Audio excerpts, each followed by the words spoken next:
222 years ago, two Virginia-born gentlemen, Meriwether Lewis and William Clark, embarked upon a grand journey across America's vastly expanded and theretofore unexplored western frontier, one that stretched, for the first time, all the way to the Pacific.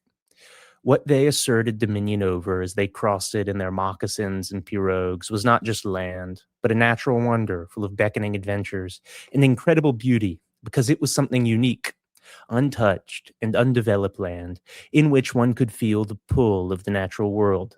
This was something unique and must remain protected. To explore and map the frontier was nothing new.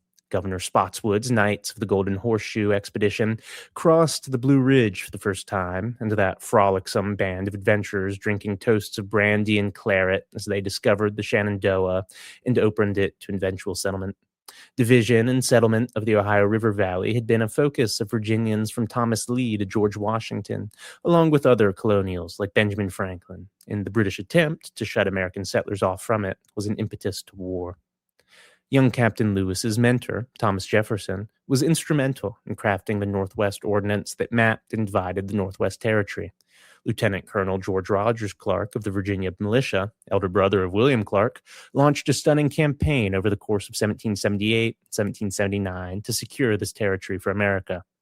It was in the Kentucky region of this territory that the Rogers family moved when William was in his teens. Throughout the colonies, such stories were typical.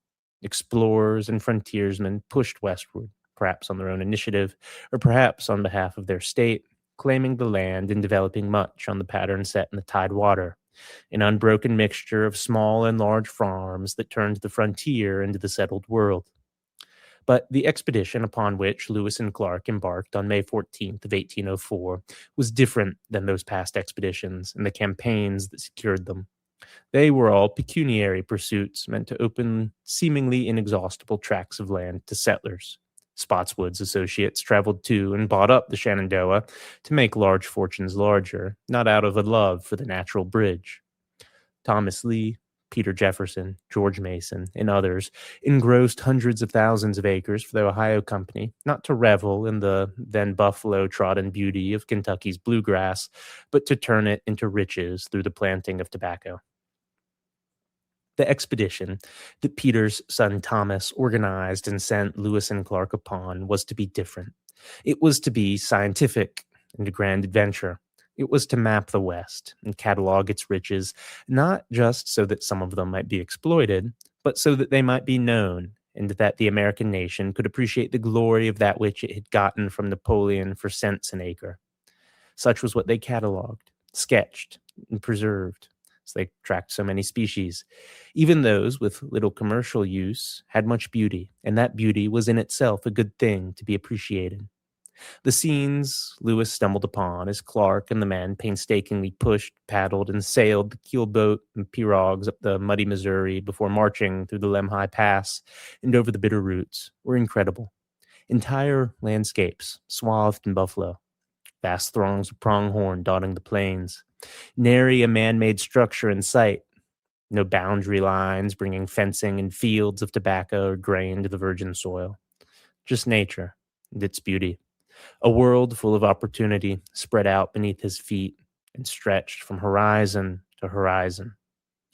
What's more, so much land had been acquired so quickly that it could not be engrossed by rapacious landlords nor settled by stolid farmers anytime soon. Eventually, civilization would march across it as thin arteries of wood and steel linked east to west. But not for decades after Lewis and Clark pointed the way to them. What unfolded in the West was different than the East. Vast forests, mighty mountain ranges, arid plains, and valleys so beautiful they could represent Arcadia, sat untouched for generations with nary a soul nearing them. The tyranny of distance meant that these glorious lands, far from those hostile waterways Lewis and Clark attempted to use in the desperate and futile search for a Northwest Passage, would remain virgin for many decades. Then, as the frontier closed and Americans turned inward, the rapacious claws of ever-marching industry tried to grasp them, to fell the redwoods, dam the rivers, exploit that which was beautiful so long as it was unexploited. Fortunately for America, Teddy Roosevelt was there to protect a slice of America and keep it beautiful so that we might get a glimmer of that untrammeled charm of the American landscape that Lewis and Clark's expedition first set sight upon. Not all of America could or should be kept in such a state, but a few of the more beautiful places would be, so that the sense of adventure into the unknown and unsettled that had always been part of our natural heritage could be preserved for future generations. At Yosemite, Glacier, Yellowstone, and elsewhere, we can experience just a bit of what our ancestors did as they built the world anew. We too can hike to fish in pristine rivers. Instead of gazing upon endless stretches of strip malls and apartment complexes, we can get a burst of adrenaline if a bear or moose wanders near. Lewis and Clark, too, had their troubles with bears. We can see those herds of bison and be reminded of the dangers they pose, as well as their stunning and distinctly American beauty. To hike to the top of a peak and look out upon nothing but nature is an experience now rarely available, but is one our ancestors experienced, and hard as exploring and settling the frontier was, one they cherished. We, lacking such spectacles in an overdeveloped world, ought cherish them all the more. They are our heritage, our birthright, and integral to our spirit.